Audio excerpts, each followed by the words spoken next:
It's hard to believe that so much has happened since January the 29th. It's on the morning of January the 29th of this year that there was a massive convoy that crawled its way towards the Coutts border crossing and ultimately blocking it. What is it that would prompt such action to take place? I just wanted to reiterate some history. People tend to forget what brought this all on. On January 25th of 2020, the novel coronavirus was introduced to Canada. Does anyone remember the Wuhan virus? You know what, it's interesting because as the world locked down, I felt like I was a standalone. There was nobody around me that would agree with me because I saw the truth. And then slowly but surely people were, I looked at it this way, it was like everybody crawled into their gopher hole, and then for a couple of weeks, and then they came and poked their head out to see if everybody was still alive or not. But as we came out and we started to talk and started to find some like-minded people, it was incredible. But unfortunately a lot of damage was done. So on March 18th of 2020, Trudeau calls the nation into a full-scale lockdown, the beginning of great sorrows for Canada. And then fear is activated in Canadians by implementing the mask mandates. And by implementing the mask mandates, people covering their faces, hiding their identity, and causing separation and fear and social distancing. And the damage that was done is atrocious. On December the 14th of 2020, the vaccine rollout begins. And then on October the 30th of 21, Trudeau makes vaccines mandatory for government employees for those who wish to travel.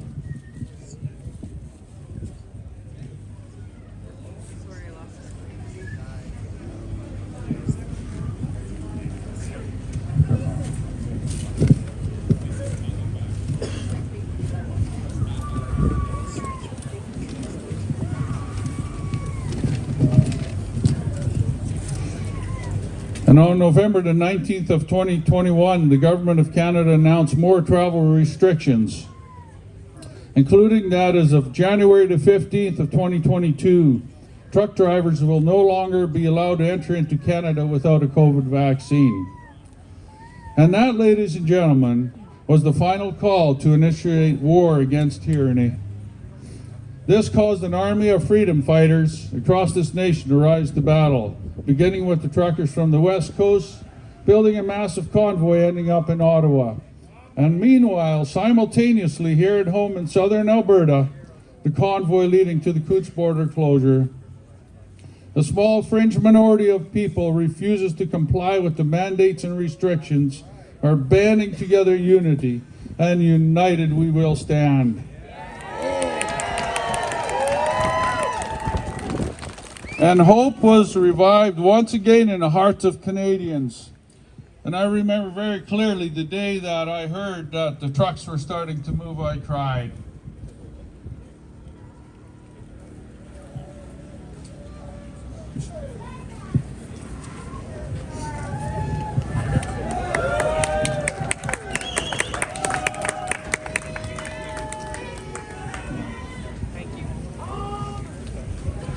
And it's just incredible that even watching on the news and social media and all the bridge decks and everywhere that the trucks went, the amazing amount of support.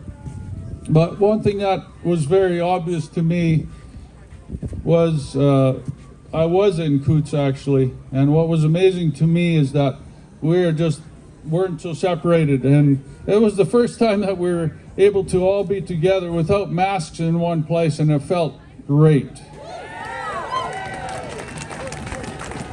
And through this all, with all the freedom fighters, I say we become the freedom family. I don't believe that we are the fringe minority. I think that the rest of them are the fringe minority because so many people have woken up. But we need to continue to stick together across this nation no matter what happens. But it's times like this that we can see the dedication and that we're pushing through and sticking together. And we thank each and every one of you for that. And now also, if anybody is a praying person, this is also the time to keep praying. Pressing into the heavenlies. It's interesting, there's power in prayer. Don't underestimate that. I always say, if you pray, it's like sending an arrow up into the spirit, into the heavenlies, into the spirit realm, and we send reinforcements. Because, things are done there before they manifest here. But it's incredible. We need to keep praying and keep this movement moving. Keep it rolling. So anyway,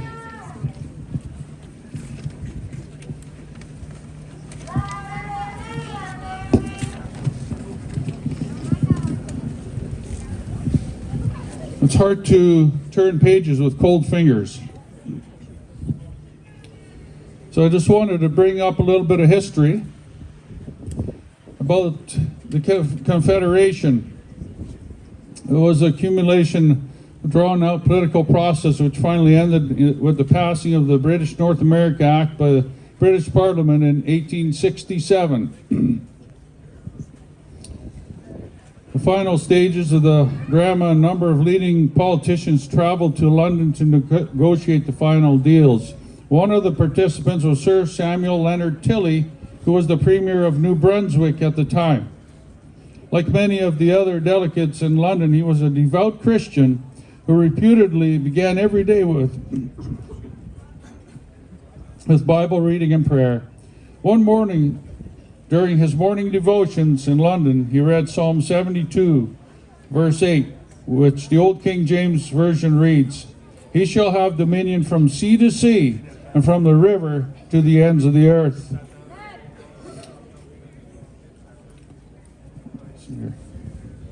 And later that day, as the delegates were debating relative merits of kingdom or republic or something else as to describe Canada, he suggested that dominion might be a good word, referring to this text in Psalm 72. The new united country was to be under God, and moreover, before long it was to stretch literally from sea to sea, from the Atlantic to the Pacific, so that it would be appropriate for it to be called the Dominion of Canada. The other delegates agreed, as the British Prime Minister and Queen Victoria, and so Dominion became the official designation for Canada. This is why our July 1st national holiday, which we now call Canada Day, was called the Dominion Day until 1982.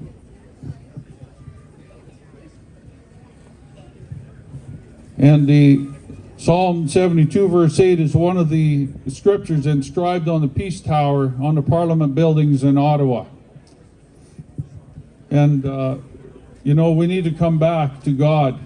And that's the reason why we're here today, because the immorality, the corruption, the evil that's taken place in this nation.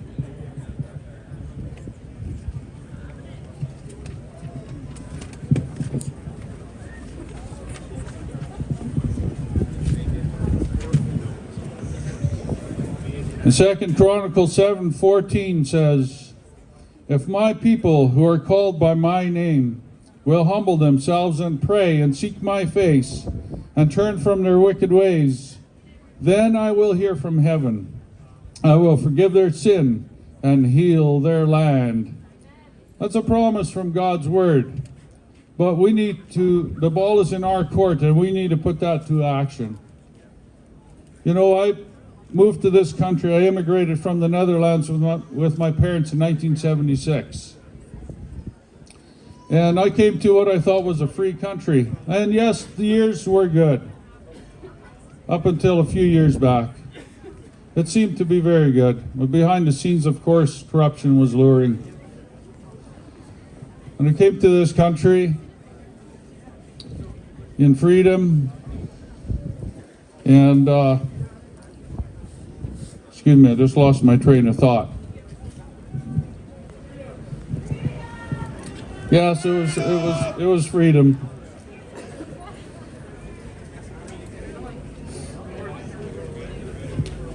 So anyway, I have a wife now and 5 children, 4 grandchildren. So I wanted to just reflect on some of the negatives and positives of this whole agenda that was put before us.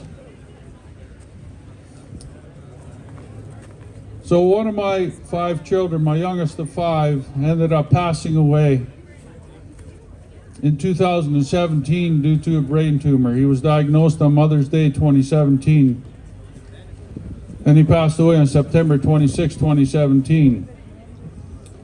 And the funeral was on October the 2nd. It was a major snowstorm, and some of you might have